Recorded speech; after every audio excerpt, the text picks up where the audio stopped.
¿Qué tal? ¿Cómo están? Qué gusto poder tener este tiempo con la palabra de Dios. Qué bueno que nos acompañas para abrir la palabra y meditar en ella. Quiero invitarles a donde están, que puedan cerrar sus ojos, inclinar su cabeza para poner este tiempo en las manos de Dios. Padre, te damos muchas gracias en esta hora por la oportunidad que tú nos das de abrir tu palabra y meditar en ella. Habla a nuestro corazón, enséñanos, Señor, danos la claridad necesaria que necesitamos para comprender el mensaje que tú tienes para nuestro corazón y también la claridad necesaria para, a través de la luz que el Espíritu Santo también traerá a nuestra vida por medio de tu palabra, para entender la aplicación que tenemos que colocar a nuestra vida. Señor, te agradecemos por este tiempo juntos. Bendícenos en el nombre de Cristo Jesús. Amén. Estamos estudiando nuestra serie de verdaderos adoradores. Esta serie está basada en el libro de Levítico. Encontramos que el tema central de este libro es la santidad a Jehová y que Dios iba a habitar como un Dios santo en medio de su pueblo, por lo cual requería un pueblo santo. Para esto Dios había establecido que la limpieza del pueblo fuera a través del sacrificio de un animal inocente que pagara la culpa de alguien que era culpable. Así que estableció una serie de ceremonias y de requisitos o de leyes para que el pueblo, o de esas leyes ceremoniales, para que el pueblo fuera y presentara esos sacrificios y ellos pudieran estar limpios del pecado y estuvieran dignos de adorar a Dios, a un Dios santo. Ahora, para poder realizar esto necesitaba un grupo de servidores y establece los sacerdotes, pero también necesitaban un lugar. El lugar era el tabernáculo, que ya lo habían construido, más bien ya habían hecho las telas y ya lo habían establecido. Ahora, para el funcionamiento era necesario entonces establecer estas leyes. Hemos visto ya hemos avanzado, estamos llegando prácticamente al final, a la recta final del libro de Levítico. Estamos ya en el capítulo 24 y en este capítulo vamos a encontrar que el propósito de Dios es establecer leyes relacionadas a las lámparas, a los panes de la proposición y a la blasfemia. Esto con el propósito de presentar una vida de obediencia y adoración santa. Entonces, en este capítulo vemos cómo Dios va a establecer estas leyes, estos decretos, para que el pueblo de Israel pueda participar en una adoración santa. Ahora, aparecen algunas cosas interesantes en cuanto a lo que es el funcionamiento del ritual de sacrificios dentro del tabernáculo, pero aparece también aquí en medio de este capítulo una escena muy interesante que ya hablaremos en su momento. Así que vamos a ver cuál es el bosquejo que nos sugiere este capítulo. Encontramos que tiene pues unas divisiones muy marcadas. En primer lugar vamos a ver las leyes especiales. Yo titulé de esta manera este capítulo. Y aquí vamos a encontrar que estas leyes están relacionadas en primer lugar a las lámparas, del versículo 1 al versículo 4.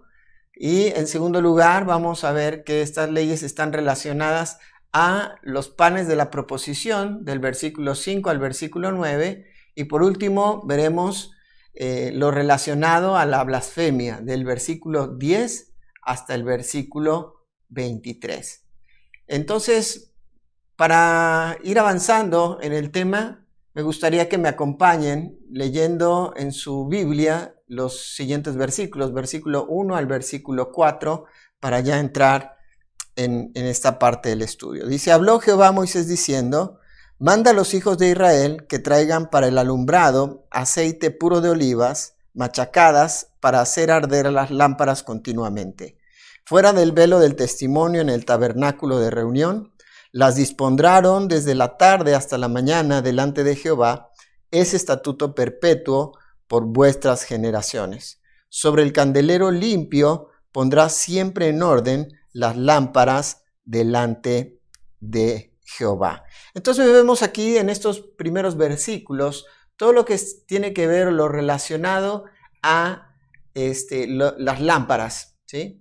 Ahí les voy a mostrar una pequeña imagen para que recuerden cómo era la lámpara que estaba dentro del tabernáculo o el menorá, que también le conocemos.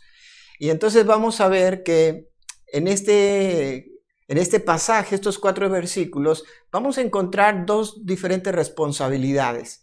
En primer lugar, una responsabilidad relacionada al pueblo y en segundo lugar, una responsabilidad relacionada al sacerdote. Así que vamos a observar qué es lo que nos dice en primer lugar este pasaje.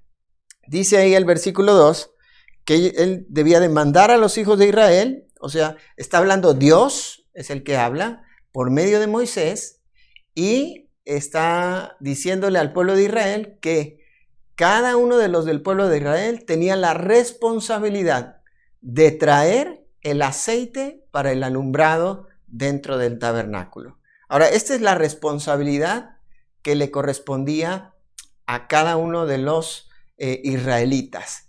Traer el aceite para que haya un alumbrado constante dentro del tabernáculo. Y después, pues dentro del templo, el lugar donde moraba la presencia de Dios. Entonces aquí vamos a ver algunas cosas que son interesantes. Vamos a ver las características de ese aceite, porque esto después nos va a decir algo interesante o importante.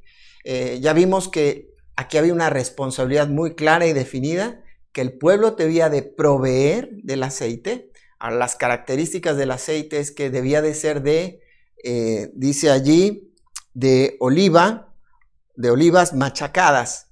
Ahora, yo estaba investigando ya hace tiempo en relación a cómo se produce el aceite de oliva y hay diferentes métodos para producir el aceite.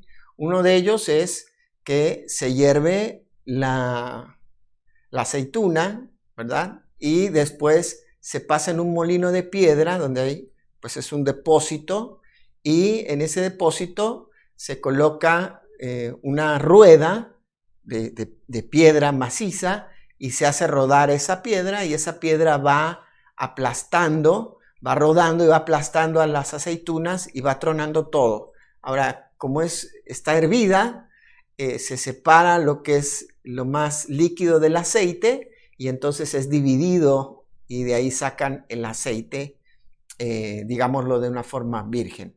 Ahora, el método más que podía producir el aceite más puro, en este caso, era el de machacar, no triturar, sino de golpear la aceituna y una vez que había sido golpeada se colocaba en un paño y entonces era exprimido el paño y ahí podían entonces separar el aceite del fruto de la aceituna o del fruto de la oliva y poder separar ese aceite. Ahora, este aceite era el más puro.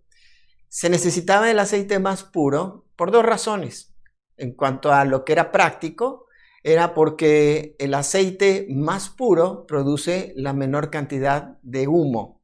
Entonces, imagínense el lugar, el tabernáculo, hemos visto, bueno, ahora ustedes vieron la imagen de donde estaba el candelero o el menorá, y era un lugar cerrado por telas, que era oscuro, por eso necesitaba haber luz perpetua.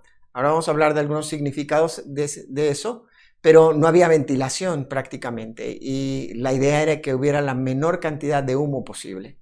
Así que ese era en términos prácticos el significado o la razón por la cual se presentaba el aceite puro.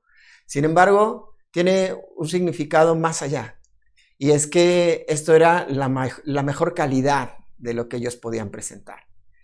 Entonces, dentro de las características, esto implica que nuestra responsabilidad, o la responsabilidad, perdón, en ese momento del pueblo de Israel era presentar el mejor aceite para el alumbrado. Y era hacerlo constantemente, porque dice, vamos a ver cómo menciona el versículo 3, que esto iba a ser algo perpetuo, que al final del versículo 2 incluso dice, para hacer arder las lámparas continuamente.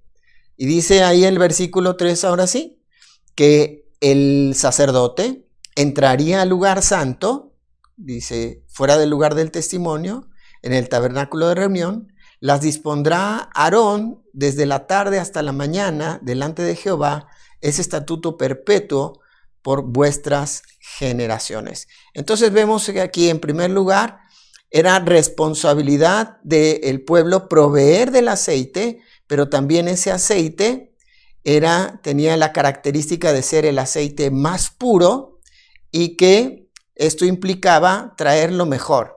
Esto implicaba trabajo, implicaba esfuerzo, implicaba que ellos tenían dedicación y también implicaba constancia. Esto es algo importante también, que más adelante lo vamos a ver cómo también puede afectar nuestra vida el día de hoy.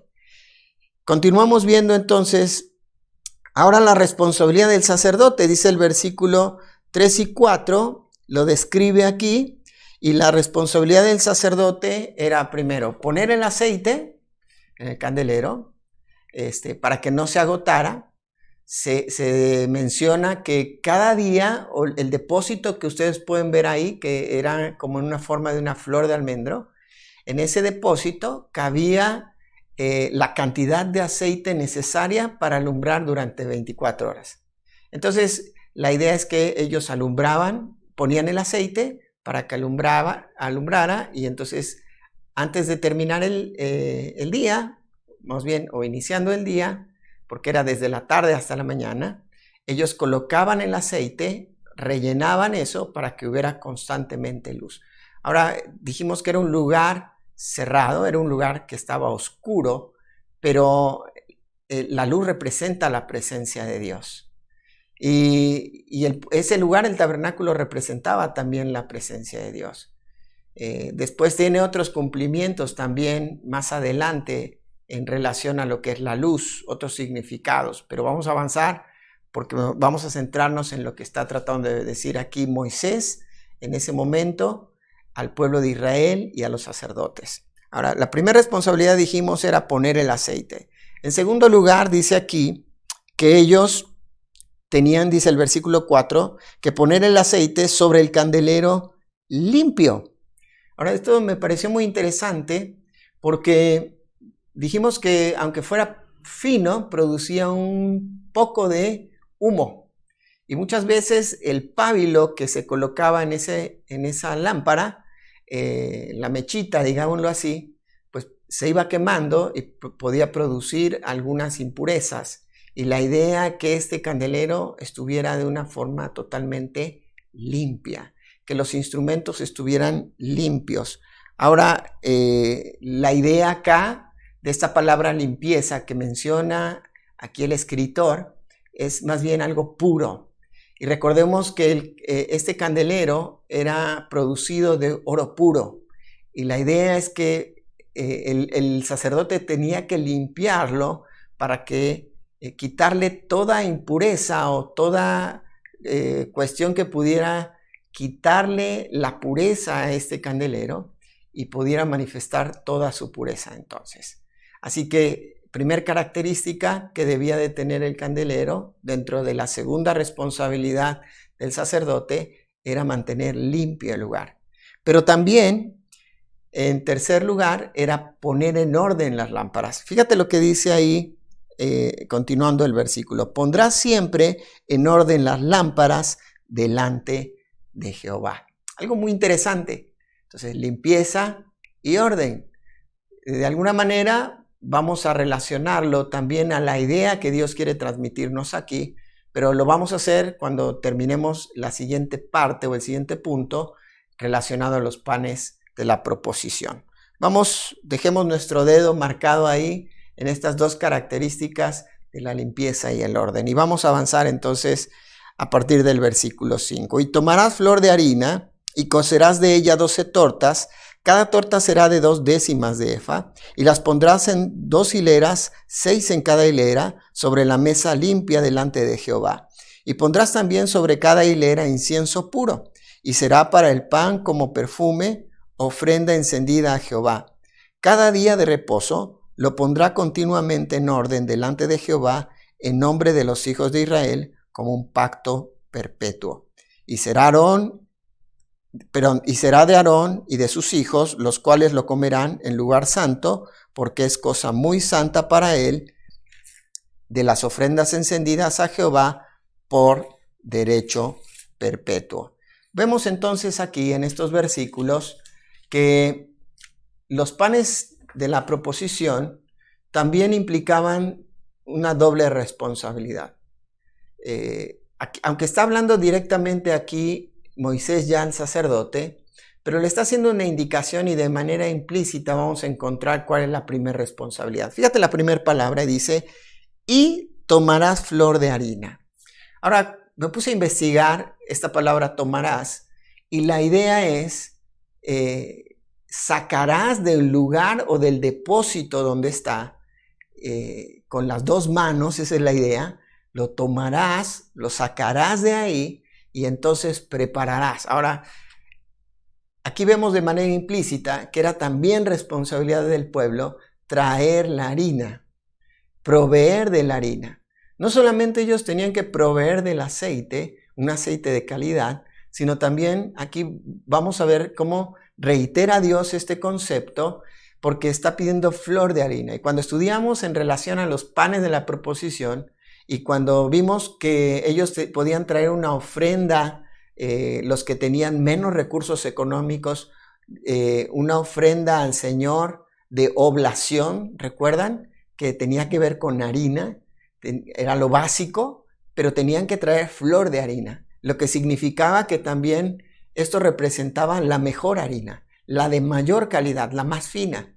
Entonces, el pueblo también tenía que proveer para todas estas funciones que se realizaban dentro del tabernáculo, dentro de lo que Dios estaba haciendo. Ahora vemos que la característica era que era de flor de harina y esto dijimos tiene la mejor calidad. Implica entonces ofrecer lo mejor al Señor. Pero vemos ya ahora la responsabilidad de alguna manera del sacerdote y vamos a ver que la responsabilidad del sacerdote tiene que ver con la preparación, dice el versículo 5. Tomarás flor de harina y cocerás de ella 12 tortas, cada torta será de 2 décimas de efa. Ahora, primero, la responsabilidad del sacerdote era preparar los panes. Características muy interesantes en relación a los panes. Estos panes, menciona ahí la escritura, que eran de 2 décimas de efa. Y la idea es que más o menos utilizaban para cada pan aproximadamente 4 kilos de harina. Así que era un tremendo pan, ¿verdad? Y ellos tenían que elaborar ese pan y entonces, dentro de su primer responsabilidad, lo preparaban y después vamos a ver cómo dice el versículo 6, que pondrás en 2 hileras, 6 de cada hilera sobre la mesa limpia delante de Jehová. Aquí nos está explicando que el sacerdote tenía también la responsabilidad de poner en orden los panes. Fíjate lo que dice también el versículo 8. Cada día de reposo lo pondrá continuamente en orden delante de Jehová en nombre de los hijos de Israel como pacto perpetuo. O sea, explica primero que los panes tenían que ir en 2 hileras de 6 panes. Lo que la mayoría de las personas considera que era la manera correcta es que los ponían uno sobre el otro, uno arriba del otro. Algunas personas consideran que se ponían los panes a lo largo, en 2 hileras de 6. Pero por las medidas que tenía la mesa, consideramos que lo práctico y por el tamaño que debían de tener los panes, era en 2 hileras, pero uno sobre el otro. Ahora, dice que sobre los panes tenían que colocar incienso. Ahora, primera responsabilidad, preparar el pan. Segunda responsabilidad, poner orden. Y esto de poner orden, de preparar, de poner el orden, ordenarlo ahí, tenía que ver también con limpiar la mesa. Dice ahí el versículo 6, dice sobre la mesa limpia delante de Jehová. Entonces vemos otra vez este concepto que vimos en relación a lo que eran las lámparas, limpieza y orden nuevamente. ¿Te das cuenta? Ahora vamos a ver que también mencionamos que se tenía que colocar incienso. El incienso que se colocaba acá, la idea era que se colocaba en un pequeño depósito. El incienso era una sustancia gomosa, era una resina que se mezclaba con diferentes especies aromáticas y entonces eso se colocaba sobre los panes, no encima del pan o directamente en el pan, sino sobre un depósito, y esto subía, esto tampoco contaminaba el pan, sino subía como un olor grato a Jehová, y lo compara como una ofrenda de olor agradable a Jehová, una ofrenda que tenía que ver con comunión con Dios. El pan representa eso, la comunión con Dios, la comunión con los demás. Así que de alguna manera vemos estas características, pero también vemos que ellos, dijimos, prepararán los panes, pondrán en orden, limpiarán la mesa, pondrán el incienso, pero también dice que pondrán pan nuevo cada semana.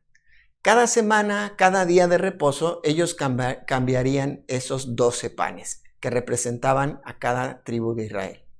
Ahora vamos a ver, a diferencia de lo que era el aceite, veremos ahora un apartado nuevo o un punto nuevo. Y esto tiene que ver con un derecho, que era el derecho perpetuo de los sacerdotes.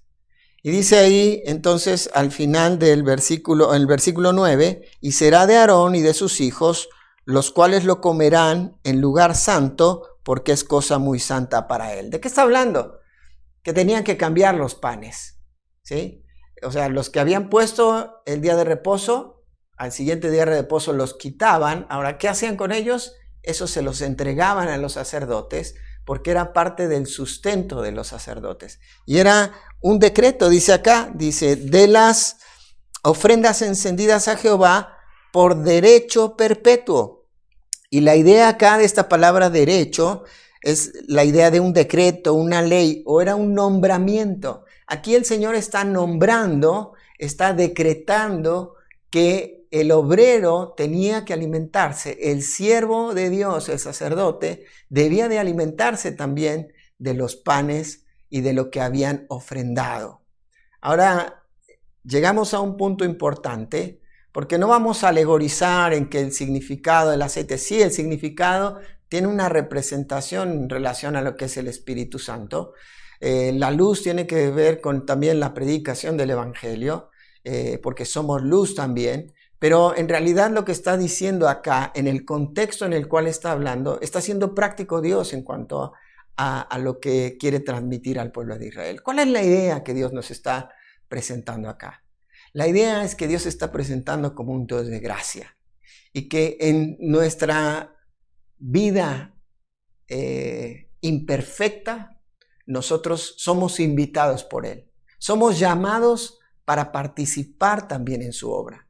Algunos, a través del sacerdocio, eran ahí llamados, los de la familia de Leví, pero otros proveyendo de estos elementos para el sustento del servicio de la casa de Dios. Ahora, para el funcionamiento de lo que se hacía en ese lugar, el pueblo tenía que proveer. Ahora, esto me encantó porque cuando ellos ofrecían estos panes, dice que era una ofrenda de olor fragante.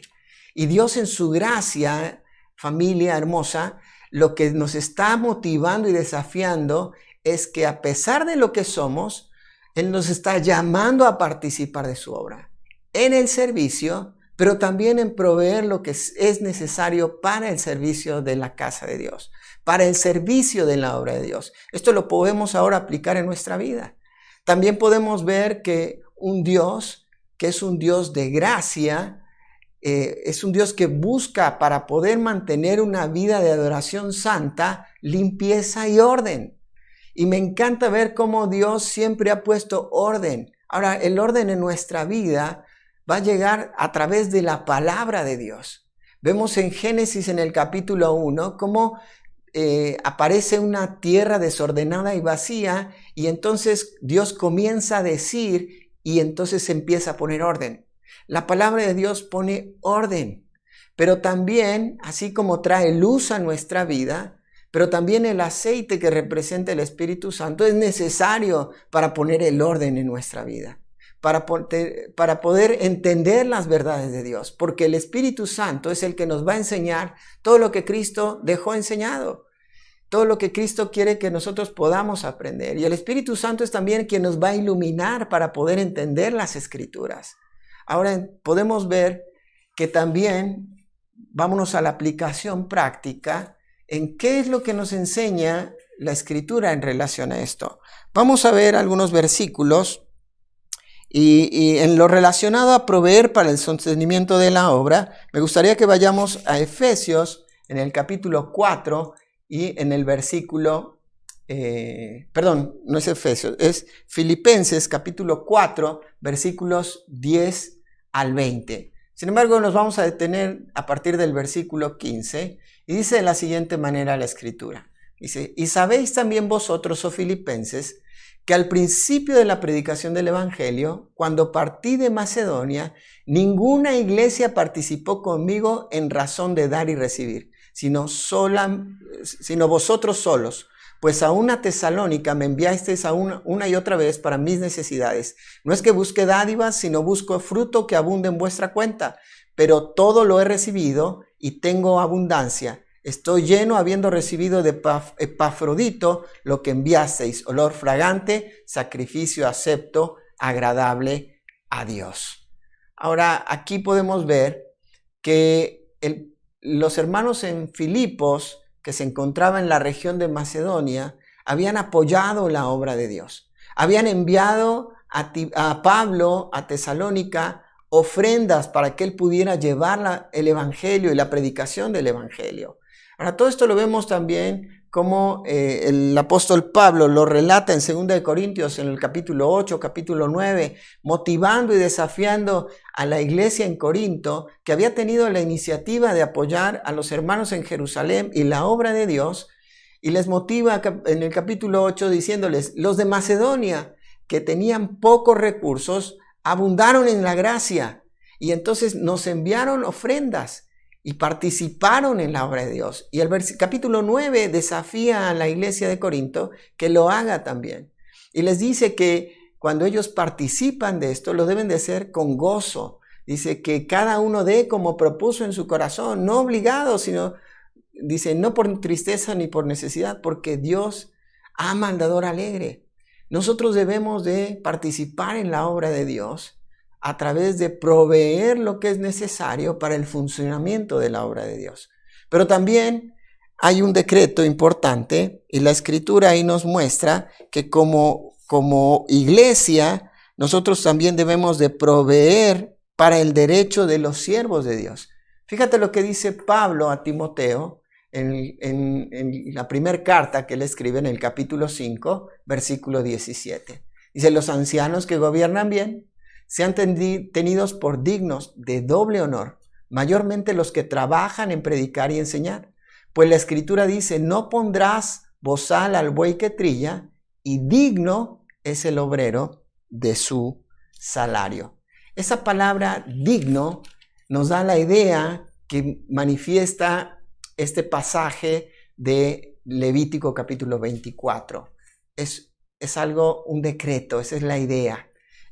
Ahí utiliza algunas palabras griegas que son muy interesantes, pero por el tiempo no me voy a meter a explicar esa parte, pero quiero concluir esta sección diciendo que participar de la obra de Dios no solo es una responsabilidad, sino un privilegio que trae gozo y satisfacción. No te olvides que Dios en su gracia nos invita a participar de su servicio y de su obra. A pesar de lo que nosotros somos, Él nos llama a participar ahí. Llegamos ya a la última parte de este capítulo y vamos a ver un pasaje muy interesante en medio de todo esto. Está hablando de todas las cosas, cómo es el funcionamiento dentro del tabernáculo y da dos características, limpieza, orden, la participación, responsabilidades. Pero encontramos una narración de algo que sucede a partir del versículo 10. Dice, en aquel tiempo el hijo de una mujer israelita, la cual era hija de un egipcio, salió de entre los hijos de Israel, y el hijo de la israelita y un hombre de Israel riñeron en el campamento. Y el hijo de la mujer israelita blasfemó el nombre y maldijo. Entonces lo llevaron a Moisés y su madre, que se llamaba Selomit, hija de Dibri, de la tribu de Dan, y lo pusieron en la cárcel hasta que les fuese declarado por palabra de Jehová. Ahora, aquí dices, ¿qué tiene que ver esto con el funcionamiento del tabernáculo y la adoración hacia Dios? La verdad, a primera vista, tú dices, no tiene nada que ver. Se perdió este pasaje aquí. Pero si nosotros analizamos de una forma profunda y vemos los detalles que tiene esta narración, vamos a entender cosas muy interesantes y muy importantes y por qué sí encaja acá. Ahora hay una explicación. No tengo mucho tiempo, así que no voy a dar muchas vueltas en este tema. Y vamos a ver que aquí hay una situación interesante porque hay un hombre que es hijo de una mujer israelita e hijo de un padre egipcio.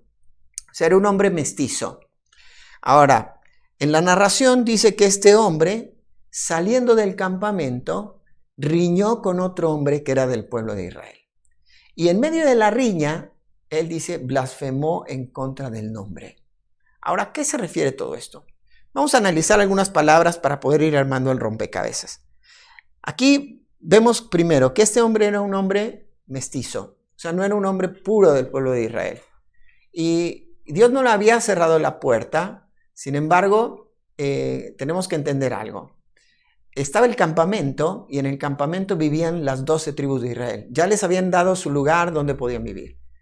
Pero los egipcios y los que habían salido de Egipto con ellos de otras naciones y los mestizos no podían vivir dentro del campamento, sino que tenían que vivir fuera del campamento. Ahora, aquí hay algunos detalles muy interesantes. ¿Por qué? Porque vemos entonces que este hombre riñó con un hombre israelita.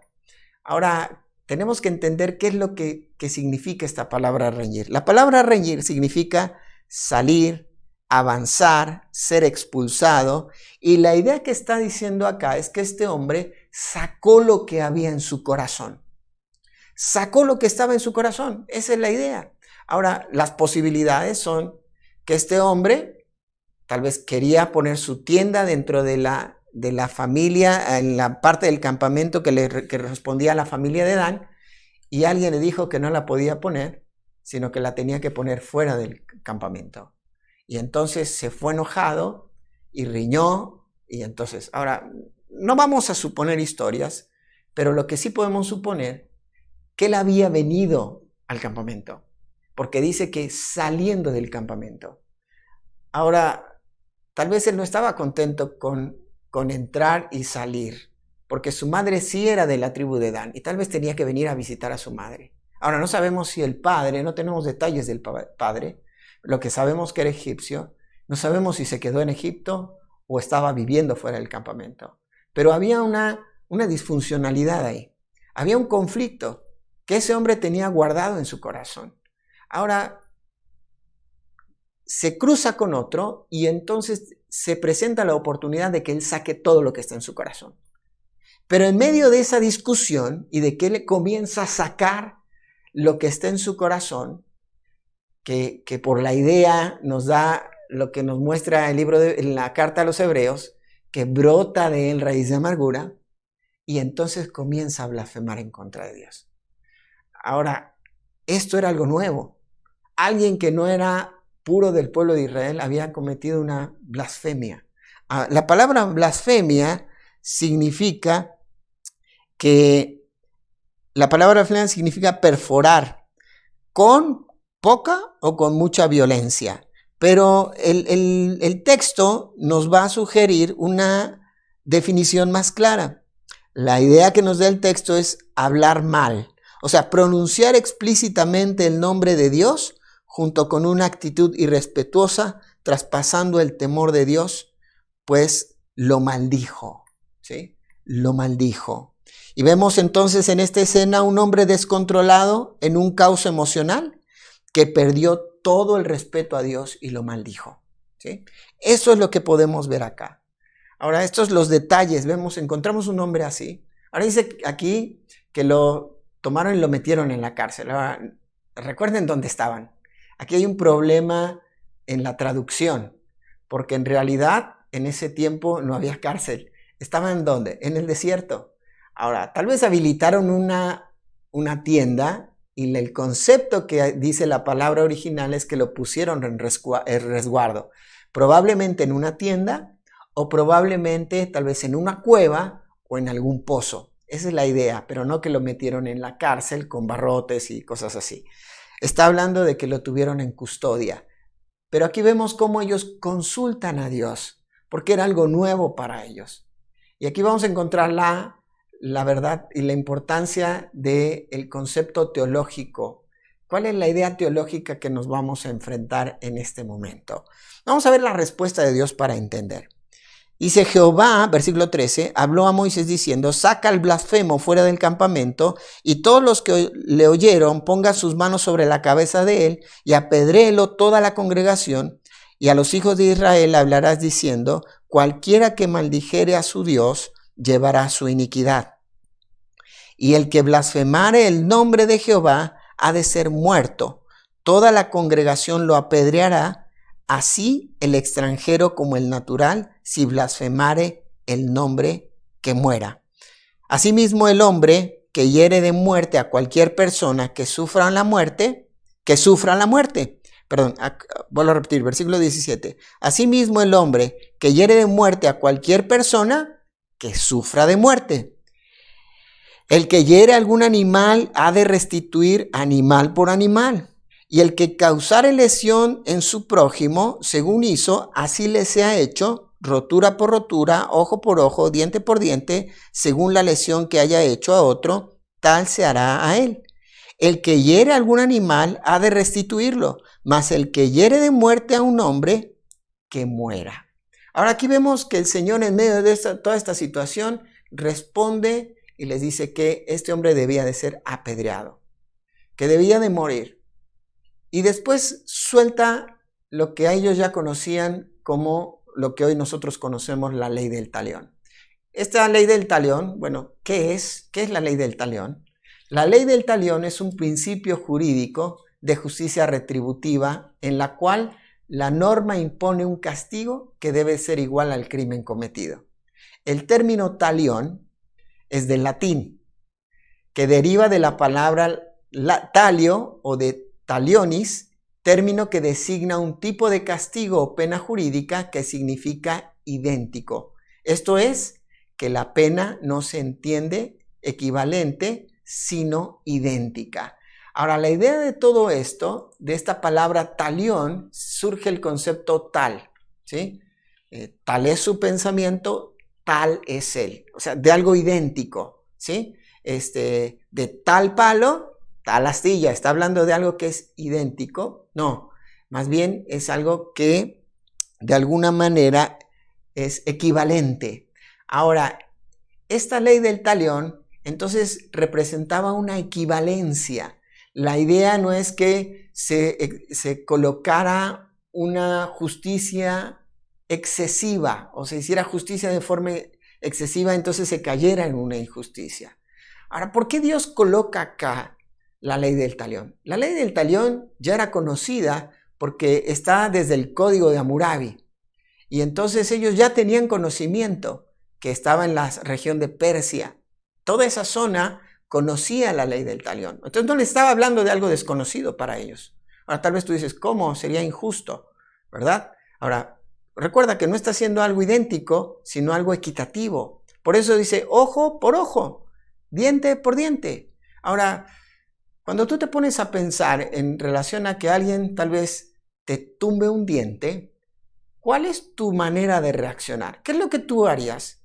Oh, si tú me tumbas un diente, ¿yo te tumbo el otro? No, yo te tumbo todos, ¿no? La mayoría de las personas, en su naturaleza pecaminosa, lo que van a buscar es hacer justicia por su propia mano y no solamente tirar uno, sino tirar todos, ¿sí? Ahora, ¿por qué Dios entonces coloca acá? Pues entendamos tres verdades importantes. Dios coloca aquí la ley del talión, en primer lugar, para frenar la venganza. En segundo lugar, porque esto es un llamado a la justicia divina y no a la justicia humana. Y a través de la ley del talión que se establece en este capítulo, Dios castiga al responsable de la infracción. La idea es castigarlo. ¿A qué responsable de la infracción? no es establecer algo equitativo o equivalente, sino es establecer un castigo que tome la responsabilidad que tenía. Ahora, esto me encantó porque generalmente en nuestra naturaleza pecaminosa lo que vamos a hacer es esto, ¿no? Enseguida tú me la haces, tú me la pagas, ¿no? Y tenemos ese concepto de tal vez ir hacia la venganza, a aplicar venganza hacia las personas que tal vez nos dañaron. Y ya no vamos a ver qué fue lo que me hiciste, sino cómo me la vas a pagar ahora.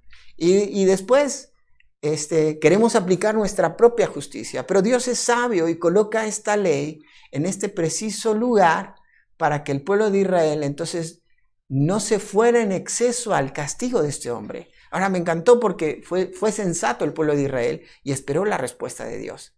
Ahora vamos a ver, entonces, ¿cuál es la idea,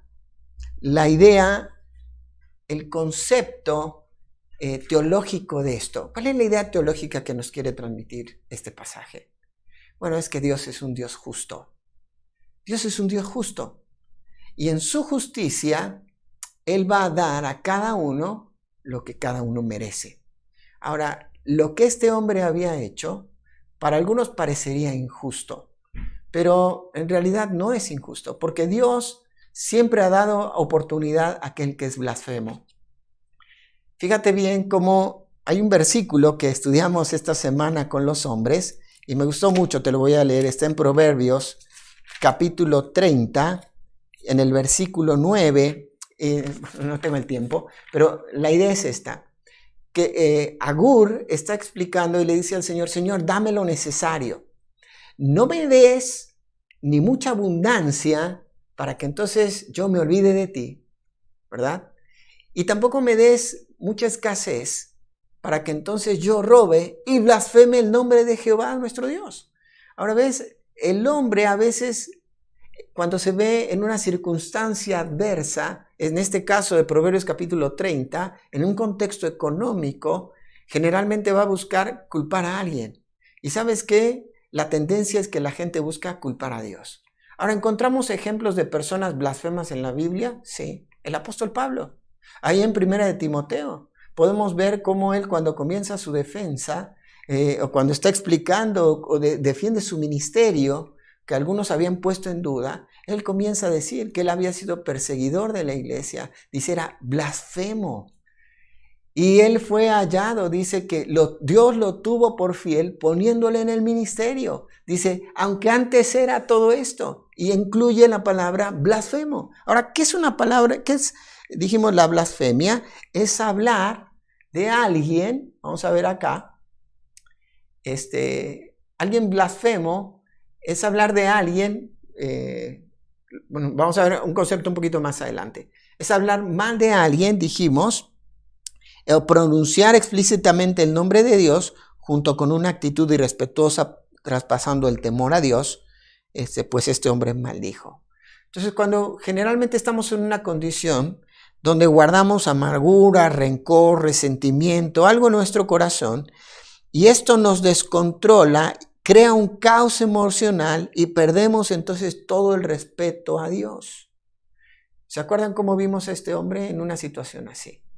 Ahora, cuando nosotros nos dejamos controlar por nuestra carne, por aquellas cosas, la amargura, el resentimiento, perdemos el orden en nuestro entendimiento, perdemos el orden de nuestros sentimientos, perdemos el orden en todo nuestro corazón y por lo tanto perdemos la limpieza. ¿Ve cómo entonces comienza ahora a relacionarse? Un Dios de gracia, pero ahora vemos un Dios de justicia. Y Dios en su gracia dio la oportunidad a este hombre. Me encanta porque parecería injusto, pero Dios muestra que no es injusto. Porque este hombre experimentó el milagro de Dios de sacar al pueblo de Israel de Egipto. Experimentó el milagro de haber visto las aguas abrirse y cruzar por el medio del mar. Este hombre experimentó cómo Dios terminó con el ejército de Egipto. Este hombre experimentó cómo venía el maná del cielo, cómo salió agua de la roca. Este hombre experimentó la presencia de Dios y participó de ver cómo el pueblo de Israel había hecho un ídolo y cómo Dios castigó a esa gente idólatra. Entonces, este hombre tuvo oportunidad, sí tuvo oportunidad, pero no la aprovechó. Este hombre endureció su corazón. Y es algo similar a lo que sucede cuando los vemos en el Nuevo Testamento, que alguien blasfema, es perdonado, solamente hay una blasfemia que no es perdonada, y es la blasfemia en contra del Espíritu Santo. Lo encontramos en Mateo capítulo 12 y versículo 32, o también en Marcos 3:29 o Lucas 12:10. Ahora, ¿a qué se refiere la blasfemia del Espíritu Santo?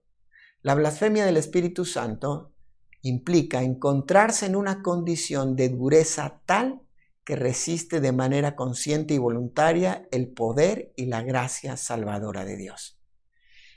Una persona que esté en una condición como la que acabamos de describir, obviamente no considera el perdón y pues por lo tanto nunca será perdonada.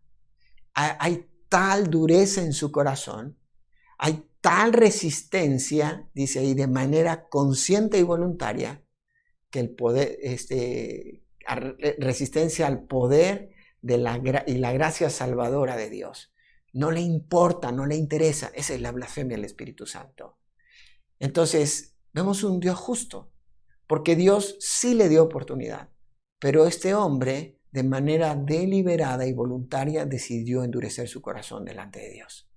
Y entonces blasfemar, sacar todo lo que estaba en su corazón en contra de Dios, amargura, resentimiento, que no supo cómo controlar, que no supo cómo solucionar, pero que tuvo la oportunidad de hacerlo, acercándose a un Dios de gracia y acercándose a un Dios de justicia. Ahora terminamos el capítulo viendo ahí, dice, versículo 22, un mismo estatuto tendréis para el extranjero, para el natural, porque yo soy Jehová vuestro Dios. Y habló Moisés a los hijos de Israel, y ellos sacaron del campamento al blasfemo, y lo apedrearon, y los hijos de Israel hicieron según Jehová había mandado a Moisés.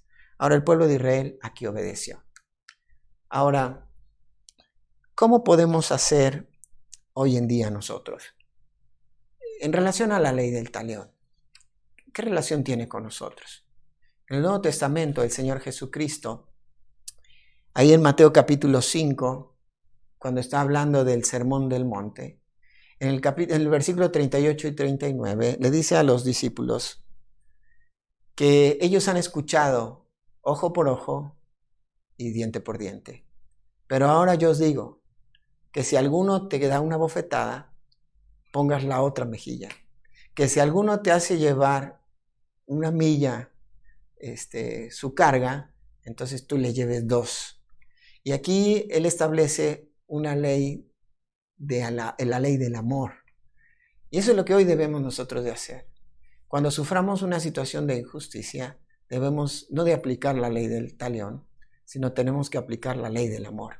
¿Qué es lo que el Señor Jesucristo nos está desafiando aquí?